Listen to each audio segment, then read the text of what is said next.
Hello everyone, नमस्कार प्यारे बच्चों, कैसे हैं आप सब लोग। तो बच्चों, आज मैं आपके साथ आप सबका स्वागत करती हूँ हमारे आज के लेक्चर में। यानी कि आज हम क्या पढ़ने वाले हैं, आज हम पढ़ेंगे रासायनिक बल गतिकी का हमारा इंटरेस्टिंग टॉपिक। यानी कि जो मेन टॉपिक थे वो हमारे हो चुके हैं। अब जो टॉपिक बचे हैं वो ऐसे हैं जो इंपॉर्टेंट है, बट छोटे छोटे टॉपिक है। ठीक है, तो शुरुआत करते हैं हमारे आज के टॉपिक की। आज हम पढ़ेंगे अभिक्रिया वेग की ताप पर निर्भरता।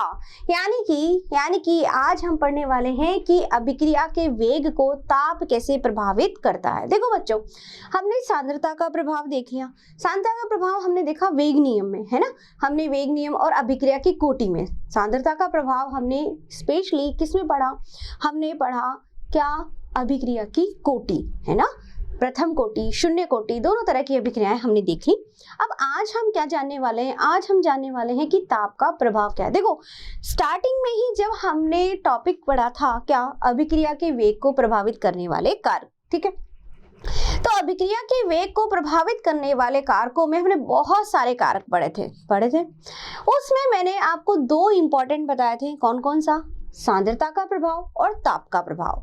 सांद्रता का प्रभाव हमने लास्ट लेक्चर में पढ़ा, जहां हमने शून्य कोटि और प्रथम कोटि की अभिक्रियाएं यानी कि अभिक्रिया की कोटि कैसे निकाली जाती है, क्या सांद्रता का प्रभाव पड़ता है, दुगना करते हैं तो क्या होता है ना। तो ये सब हम पढ़ चुके हैं। अब हमारे पास बचाता है सिर्फ क्या, ताप का प्रभाव। यानी कि अगर ताप बढ़ाया जाए तो अभिक्रिया के वेग को क्या प्रभाव होगा, यानी वहां पर रेट ऑफ रिएक्शन का क्या इफेक्ट हमें देखने को मिलेगा अगर हम अभिक्रिया में ताप को बढ़ा दें। तो शुरुआत करते हैं बच्चों इसकी।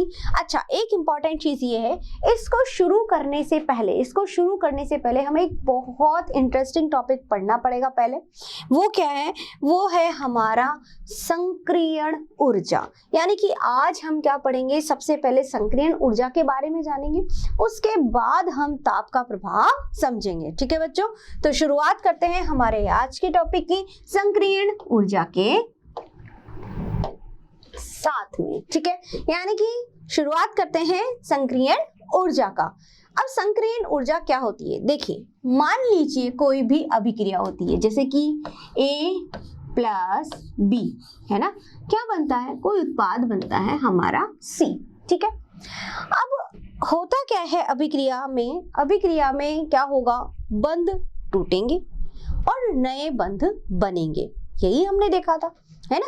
देखिए, मान लीजिए हमारे पास में है यहाँ पर H2 प्लस I2, ठीक है, H2 प्लस I2, और क्या बन रहा है हमारे पास में 2HI। ठीक है, अब देखो, इसमें हाइड्रोजन और हाइड्रोजन के मध्य बंध, यहाँ आयोडीन और आयोडीन के मध्य बंध है। अब होगा क्या, होगा ये बच्चों कि पहले ये वाला बॉन्ड, पुराना वाला जो बंध है, ये जो बॉन्ड है वो टूटेगा या ब्रेक होगा। कैसे, इस तरह से, हाइड्रोजन ये यहाँ पे हाइड्रोजन, ठीक है, इस तरफ, दूसरी तरफ क्या है हमारा आयोडीन, इसका भी बंध जो है वो ये टूटेगा, है ना, टूटेगा बंध, और हमारे पास क्या बन रहा है 2HI। ठीक है, तो क्या बनेंगे, अब ये 2HI कैसे बनेगा, ये वाला बंध बनेगा, ये बंध बनेगा, है ना। तो यहाँ पे लिख रहा है बंध हमारा बंध टूट रहा है ना, और यहाँ पे हम कह सकते हैं बंध का निर्माण हो रहा है या बंध बन रहा है, निर्माण हो रहा है। ठीक है, फिर बंध बनने के बाद हमें क्या मिलेंगे, HI, इस तरह से HI। ठीक है, ये बॉन्ड बनेगा। ठीक है, अब देखो, ये क्या है हमारे पास में, क्रियाकारक। क्या है, क्रियाकारक। ठीक है, क्या बना हमारे पास में, ये बन गया उत्पाद। ठीक है, क्रियाकारक या अभिकारक। हुआ क्या, फिर से इसको समझिए ध्यान से। हाइड्रोजन हाइड्रोजन के बीच बॉन्ड है, आयोडीन आयोडीन के बीच में बॉन्ड है, ठीक है। अब नए बंध बनाने के लिए पुराने बंध तो तोड़ने पड़ेंगे, तो ये क्या करेगा, इन बंधों को तोड़ेगा और नए बंध बनाएगा, ठीक है। अब देख रहे हैं हम कि यहाँ पर ये बंध टूट रहे हैं और यहाँ पर बंध बन रहा है, बंध बन रहा है। तो ये बंध बन के तैयार हो गया और ये बंध हमारा टूट गया। तो ये जो स्टेज आई है, ये जो अवस्था आई है, इस अवस्था को बोला जाता है संक्रिय संकुल या मध्यवर्ती, ठीक है। इसको बोलते हैं यह जो अवस्था प्राप्त हुई है इसे कहा जाता है, इसका नाम क्या है, इसका नाम है संक्रियत संकुल। देखो इसके बहुत सारे नाम हैं, संक्रियत संकुल और मध्यवर्ती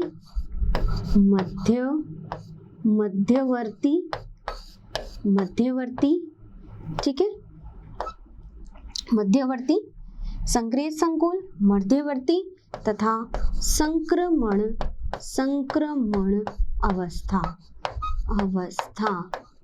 ठीक है भाई। अचानक से एकदम से तो कोई अभिक्रिया नहीं होगी, कोई भी हम रिएक्शन करेंगे तो क्या एकदम से हो जाएगी, क्या नहीं होगी, कैसे होगी, धीरे धीरे, मतलब उसका कुछ प्रोसेस होगा, है ना। अब यहाँ पे प्रोसेस क्या हो रहा है, प्रोसेस हो रहा है कि पहले बॉन्ड टूट रहा है, फिर नया बॉन्ड बन करके सामने आ रहा है, ठीक है।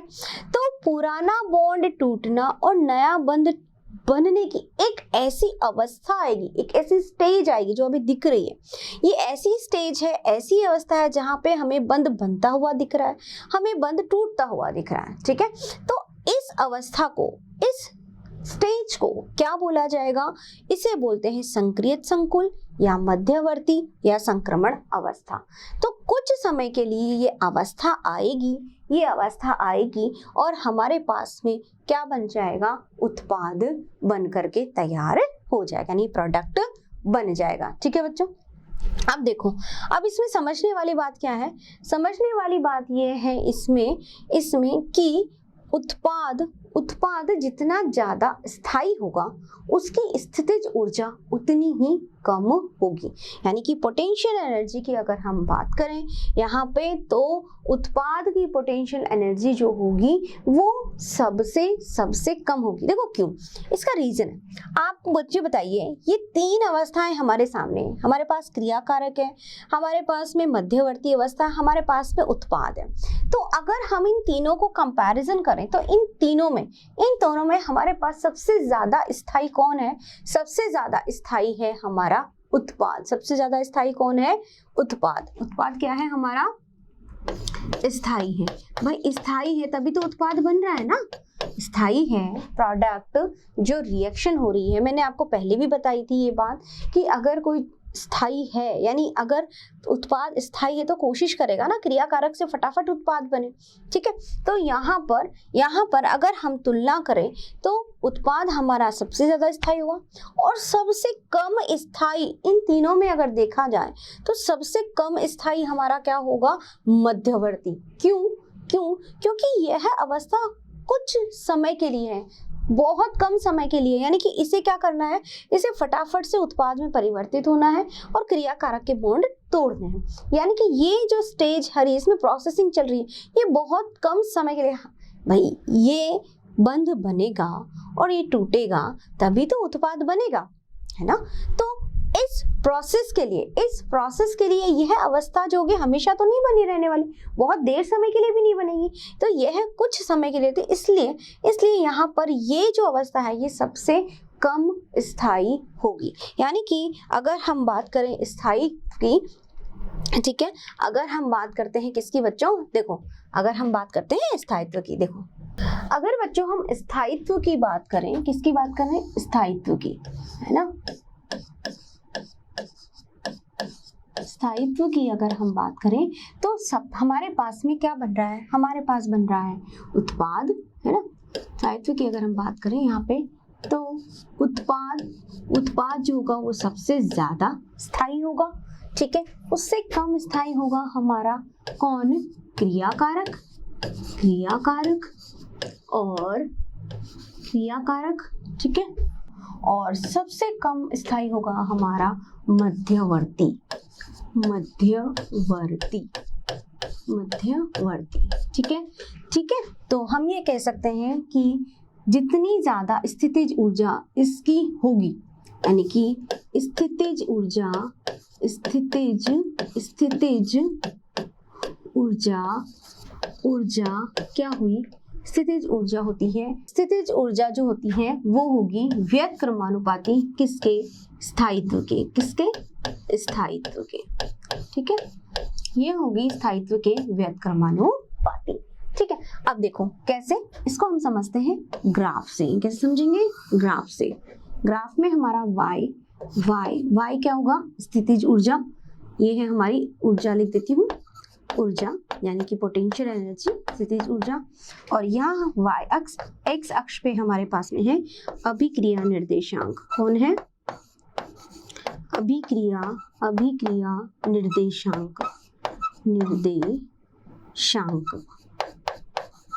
ठीक है। अब देखो यह है अभिक्रिया निर्देशांक, ये है हमारी पोटेंशियल एनर्जी यानी कि स्थितिज ऊर्जा। अब देखो स्थितिज ऊर्जा हम कह रहे हैं यहाँ पर जिसकी जितनी ज्यादा होगी स्थायित्व उतना कम, यानी कि सबसे कम स्थायी हमारे पास में मध्यवर्ती है, और उत्पाद जो है सबसे ज्यादा स्थायी, इसका मतलब इसकी स्थितिज ऊर्जा सबसे कम है, ठीक है।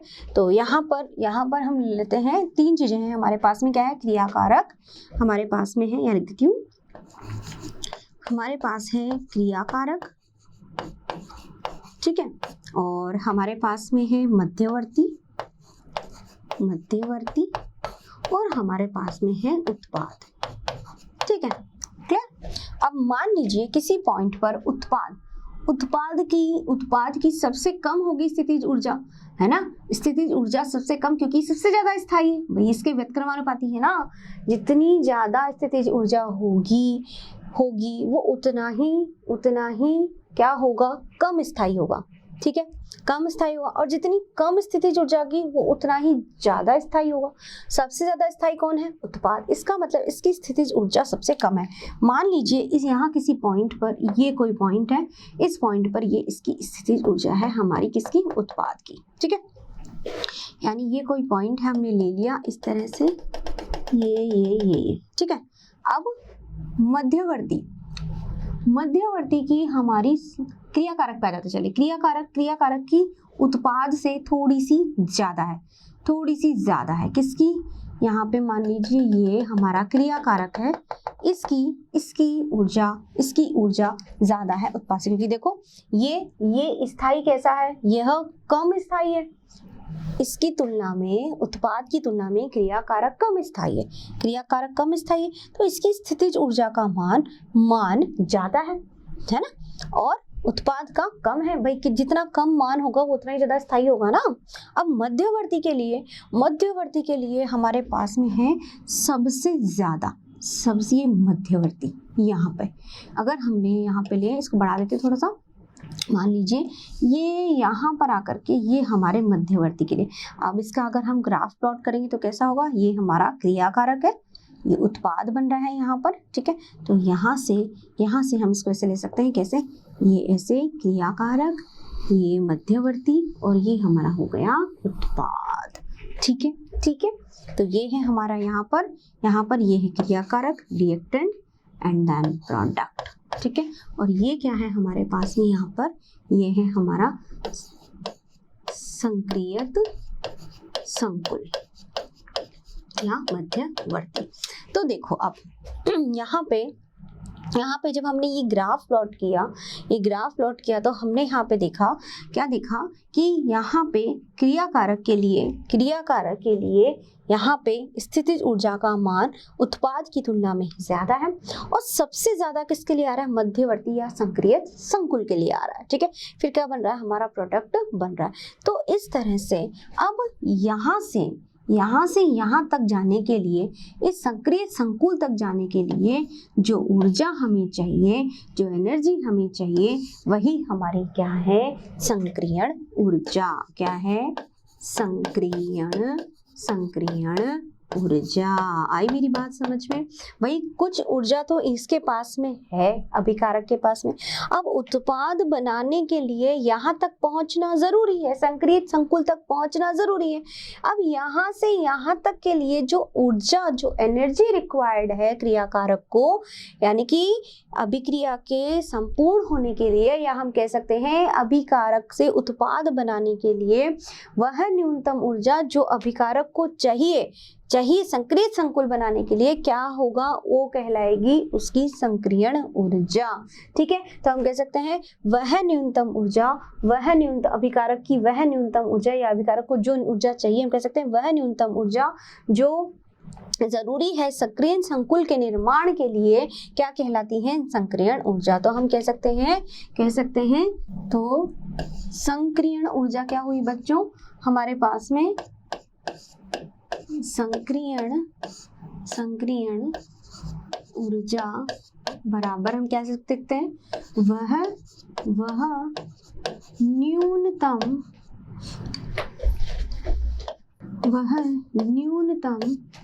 न्यूनतम ऊर्जा जो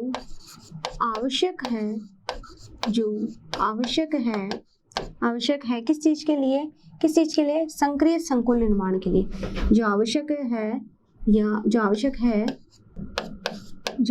है संक्रियत संकुल निर्माण के लिए या बनने के लिए, है ना, तो क्या कहलाती है, संक्रियण ऊर्जा। वह न्यूनतम ऊर्जा जो आवश्यक है संक्रिय संकुल निर्माण के लिए, संक्रिय संकुल बनाने के लिए, क्या कहलाती है, संक्रियण ऊर्जा। यानी कि यहाँ से यहाँ तक पहुँचने के लिए जो एनर्जी रिक्वायर्ड है, जो ऊर्जा यहाँ चाहिए, वो ऊर्जा क्या कहलाती है, संक्रियण ऊर्जा। ठीक है बच्चों, उसके बाद ये किस में बदल जाएगा, डायरेक्ट उत्पाद में परिवर्तित हो जाए। भाई हमने क्या देखा कि बॉन्ड टूट रहा है, नया बॉन्ड बन रहा है, उसके लिए एक मध्यवर्ती एक स्टेज ऐसी आ रही है ना, जो संक्रिय संकुल बन रहा है, तो उसको बनना जरूरी है, तभी तो उत्पाद बनेगा। तो उसके लिए जो ऊर्जा, जो एनर्जी चाहिए, वो हो जाएगी हमारी संक्रियण ऊर्जा। आई मेरी बात समझ? या हम कह सकते हैं कि वह न्यूनतम ऊर्जा जो अभिकारक को आवश्यक है उत्पाद बनाने के लिए, क्या कहलाएगी, संक्रियण ऊर्जा। ठीक है, अब देखो एक चीज और यहाँ पर, एक चीज और क्या, यहाँ से या भाई कुछ तो इसके पास, अच्छा इस संक्रियण ऊर्जा को किससे प्रदर्शित करते हैं, इसे प्रदर्शित किया जाता है EA से प्रदर्शित करते हैं। ठीक है, EA से इसको हम प्रदर्शित करते हैं, एक्टिवेशन एनर्जी। ठीक है, अब देखो यहाँ पर एक चीज और है क्या, यहाँ से 0 से लेकर के यहाँ तक की जो ऊर्जा है कि अभिकारक की, यानी यहाँ से लेकर के यहाँ तक की इसकी जो पूरी कंप्लीट ऊर्जा है या जो रिक्वायर्ड है, उसको कहते हैं, ये कहलाती है देहली ऊर्जा। कौन सी ऊर्जा कहलाती है, देहली ऊर्जा। ठीक है, एक्टिवेशन एनर्जी प्लस उसके साथ में जो औसत ऊर्जा है अभिकारक की, जो उसके पास है ऑलरेडी, वो क्या कहलाती है, देहली ऊर्जा। ठीक है बच्चों, तो ये बात हुई हमारी किसकी, ये बात हुई है हमारी संक्रियण ऊर्जा की। किसकी बात हुई है, ये बात हुई है हमारी संक्रियण ऊर्जा की। यानी कि संक्रियण ऊर्जा में क्या हुआ, उत्पाद है, फिर क्रियाकारक और फिर मध्यवर्ती। ये हमने देखा इसका स्थायित्व, जिसकी पोटेंशियल एनर्जी जितनी ज्यादा होगी वो उतना ही कम स्थायी होगा, ये हमने देखा। तो हमने देखा कि उत्पाद के लिए स्थितिज ऊर्जा जो है वो कैसी है, उत्पाद के लिए स्थितिज ऊर्जा कैसी है, सबसे कम है, तो ये ज्यादा स्थायी, मध्यवर्ती के लिए सबसे ज्यादा, और यहाँ पे तो इस तरह से ये जो ऊर्जा रिक्वायर्ड है मध्यवर्ती तक पहुंचने के लिए या संक्रिय संकुल बनाने के लिए, वही क्या कहलाती है, संक्रियण ऊर्जा कहलाती है। ठीक है, तो आपको अच्छे से समझ में आ गया होगा कि संक्रियण ऊर्जा किसे कहते हैं। आगे मेरी बात समझ में, चलो अब एक बहुत ही इंटरेस्टिंग चीज इसमें समझाती हूँ मैं आपको। क्या, देखिए अब हम इसमें समझेंगे ऊष्माक्षेपी अभिक्रिया के लिए ये ग्राफ कैसा होगा। ठीक है, अगर हम बात करें ऊष्माक्षेपी और ऊष्माशोषी अभिक्रिया की, तब हम इसको कैसे देखेंगे वो देखिए। ठीक है, चलिए तो अब देखते हैं बच्चों, यहाँ पे मैं 2 ग्राफ बना रही हूँ, देखिएगा ध्यान से। नंबर 1, सबसे पहले नंबर 1 इस तरह से, ठीक है, ठीक है। यहाँ पे ये है हमारी ऊर्जा, ऊर्जा, ठीक है। तो ये है अभिक्रिया निर्देशांक, अभिक्रिया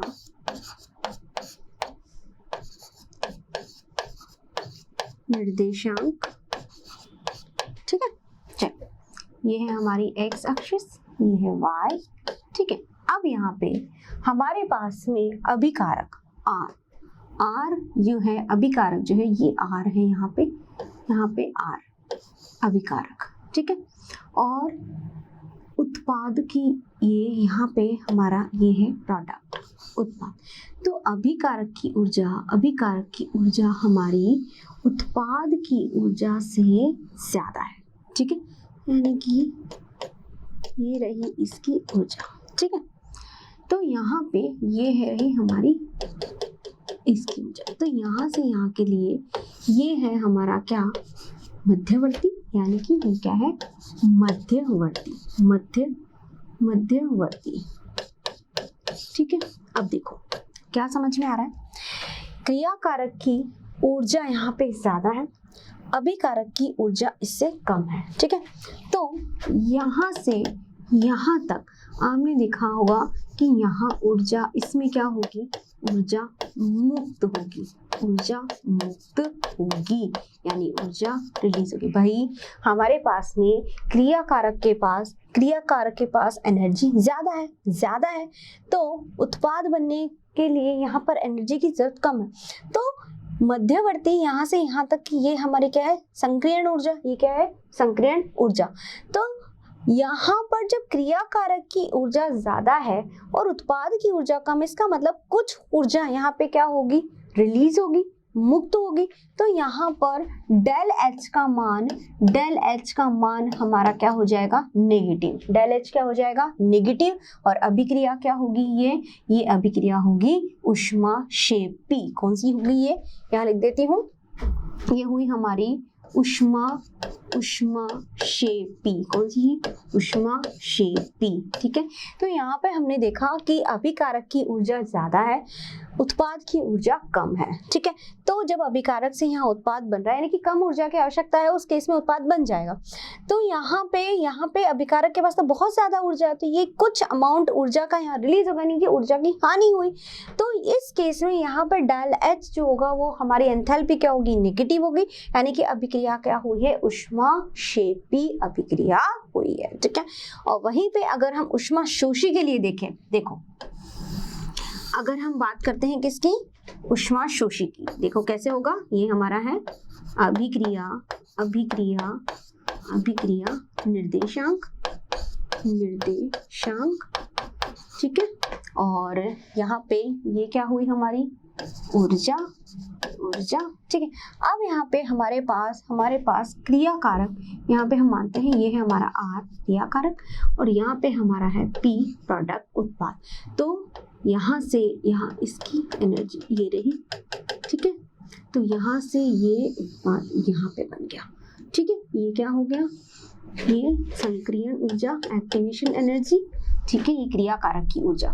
तो यहाँ से यहाँ पर हमें देखना पड़ेगा कि यहाँ पे ऊर्जा देनी पड़ेगी, ठीक है।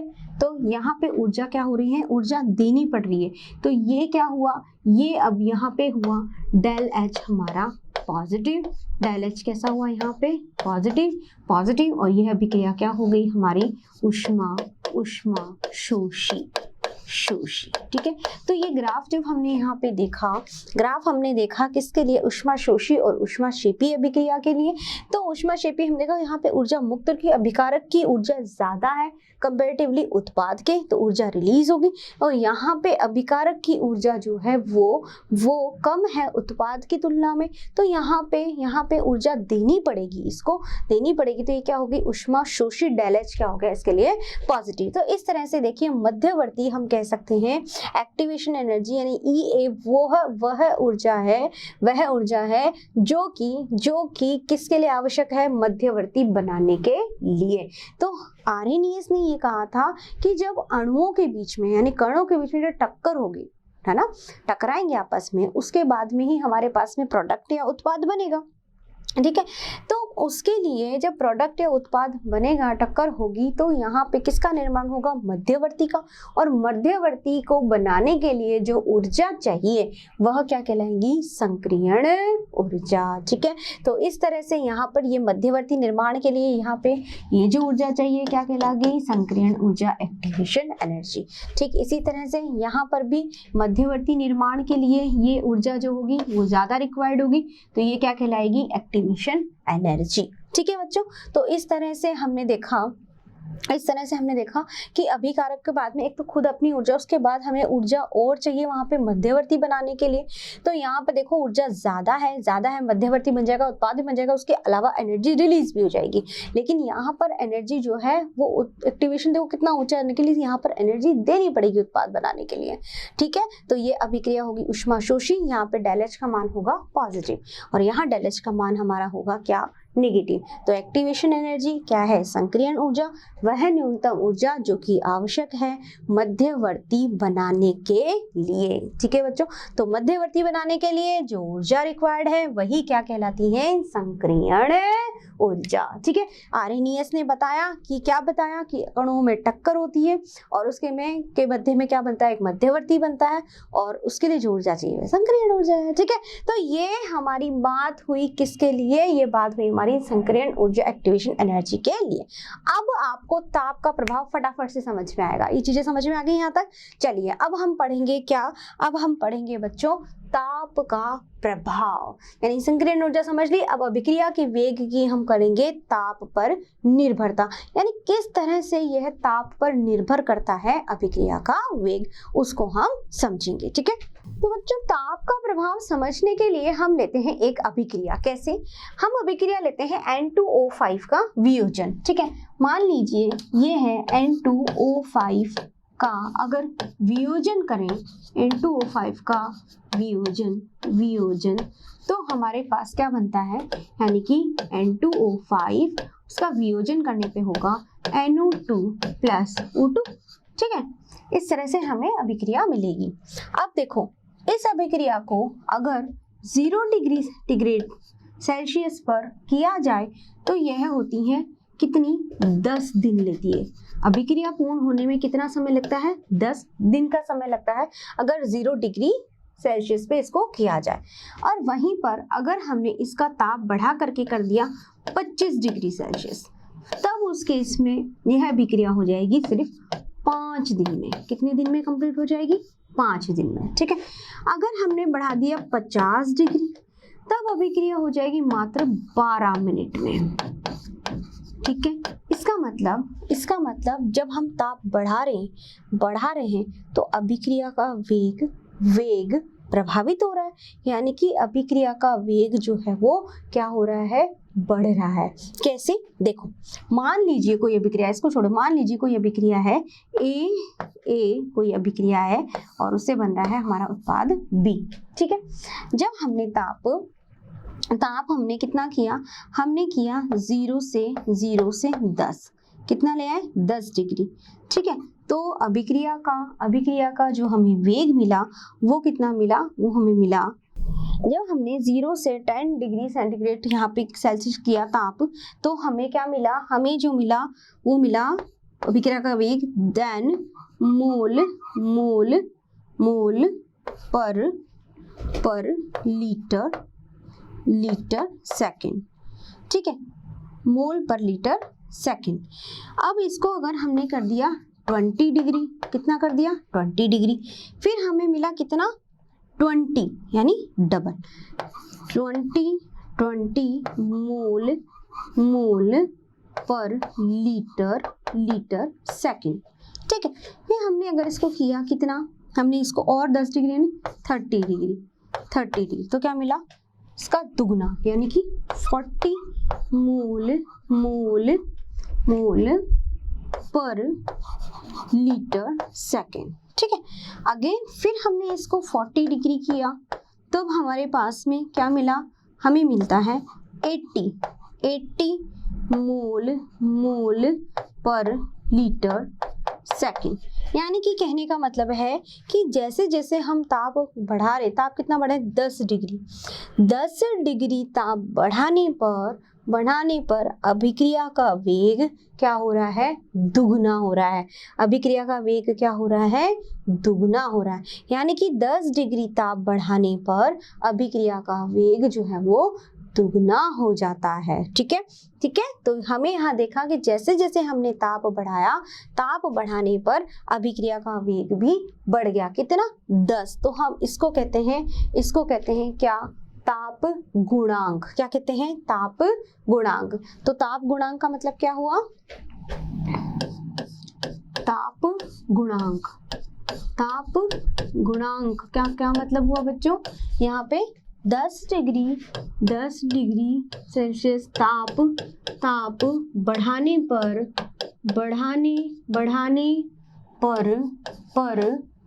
अभिक्रिया का वेग बढ़ाने पर अभिक्रिया का वेग दुगना हो जाता है।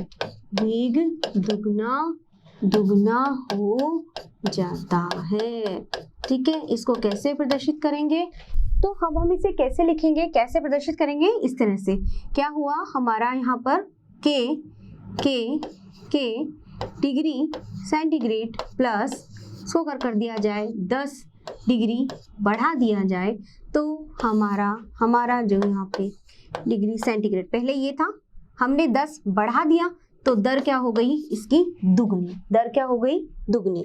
यानी कि अगर 10 डिग्री सेंटीग्रेड ताप बढ़ा दिया जाए, 10 डिग्री ताप बढ़ा दिया जाए, तब उस केस में जो अभिक्रिया की दर होगी वो क्या हो जाएगी, दुगनी। अभिक्रिया का वेग क्या हो जाएगा, दुगना। भाई पहले ये था, हमने 10 बढ़ा दिया तो वेग क्या मिला, दुगना। ठीक है, तो यही हमारा क्या है, ताप गुणांक। ठीक है, अब हम क्या देखेंगे, अब हम देखेंगे आर्हेनियस समीकरण।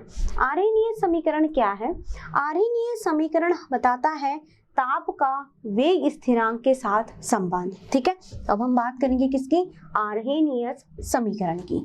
हम बात करेंगे आर्हेनियस समीकरण की। आर्हेनियस समीकरण क्या है, आर्हेनियस समीकरण जो है यह संबंध बताता है, या हम कह सकते हैं यह ताप व दर स्थिरांक के मध्य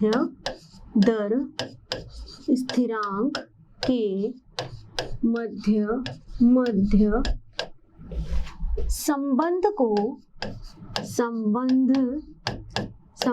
को बताता है। क्या बताता है इस संबंध के बारे में, देखिए बताता है ना, क्या बताता है, K बराबर AE minus EA upon RT। ठीक है, ये है आर्हेनियस समीकरण। और इस आर्हेनियस समीकरण में क्या बताया, आर्हेनियस एक साइंटिस्ट थे जिन्होंने ये कहा कि जो मैंने अभी आपको बताया कि कणों के मध्य में टक्कर होती है, मध्यवर्ती बनता है, उसके बाद उत्पाद बनता है। ठीक है, तो उन्होंने इसके ताप के प्रभाव को भी समझाया। ताप के प्रभाव और दर स्थिरांक के मध्य उन्होंने एक संबंध स्थापित किया जिसे कहते हैं आर्हेनियस समीकरण, जिसकी इक्वेशन बनती K बराबर AE minus EA upon RT। अब यहाँ पर क्या क्या क्या है ये हम देख लेते हैं। देखो A करा है, यहाँ पर A है हमारा, यहाँ पर क्या है, ये है आर्हेनियस स्थिरांक, आर्हेनियस स्थिरांक। ठीक है, क्लियर। और K यहाँ पे क्या है हमारा, दर स्थिरांक। ठीक है, और EA हमें पता है, जो हमें पढ़ी अभी संक्रियण ऊर्जा, इसीलिए मैंने आपको इसको पहले बताया था। ठीक है, संक्रियण ऊर्जा। और R क्या है, R है गैस स्थिरांक। ठीक है, और इसका मान होता है 8.3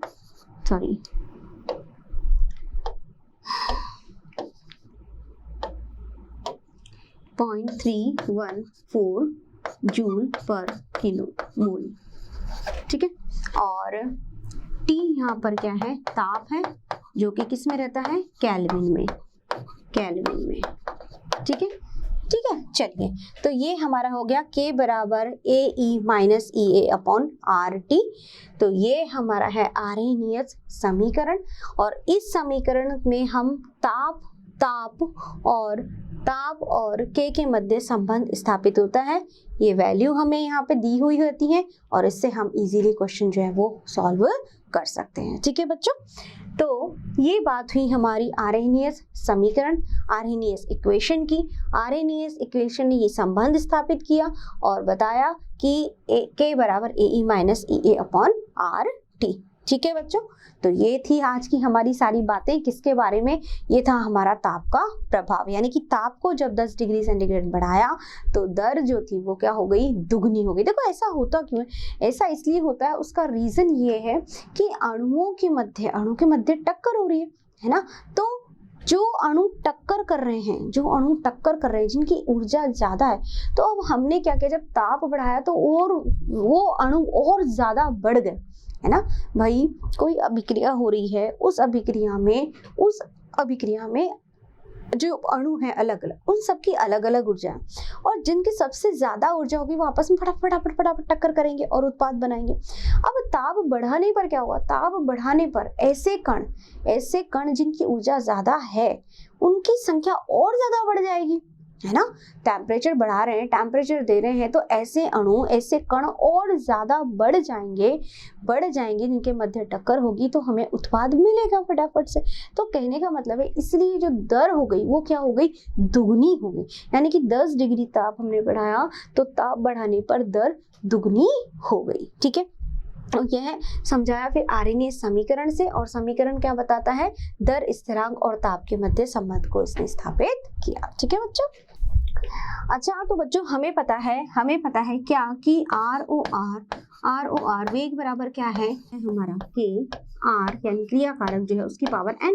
इसका मतलब यहाँ पर यह किस पे निर्भर करता है, यानी कि ROR वेग किस पे निर्भर कर रहा है, K पर, किस पर, K पर, ठीक है। और K अगर दर स्थिरांक बढ़ेगा तो वेग भी बढ़ेगा, ठीक है। तो ये संबंध हमें किससे पता चला, इसमें यहाँ पर आर्हेनियस समीकरण से, ठीक है बच्चों।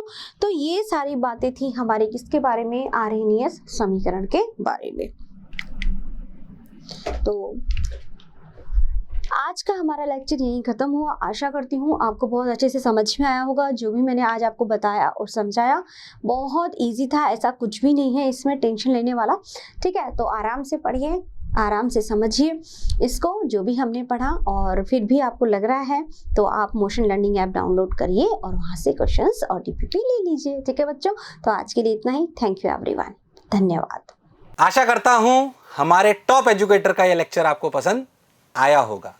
अगर पसंद आया है तो वीडियो को लाइक करिए, चैनल को सब्सक्राइब करिए और शेयर भी करिए, क्योंकि ज्ञान बांटने से बढ़ता है और सही बताऊं तो पुण्य भी मिलता है। मुझे सुनने के लिए बहुत बहुत धन्यवाद। Thank you.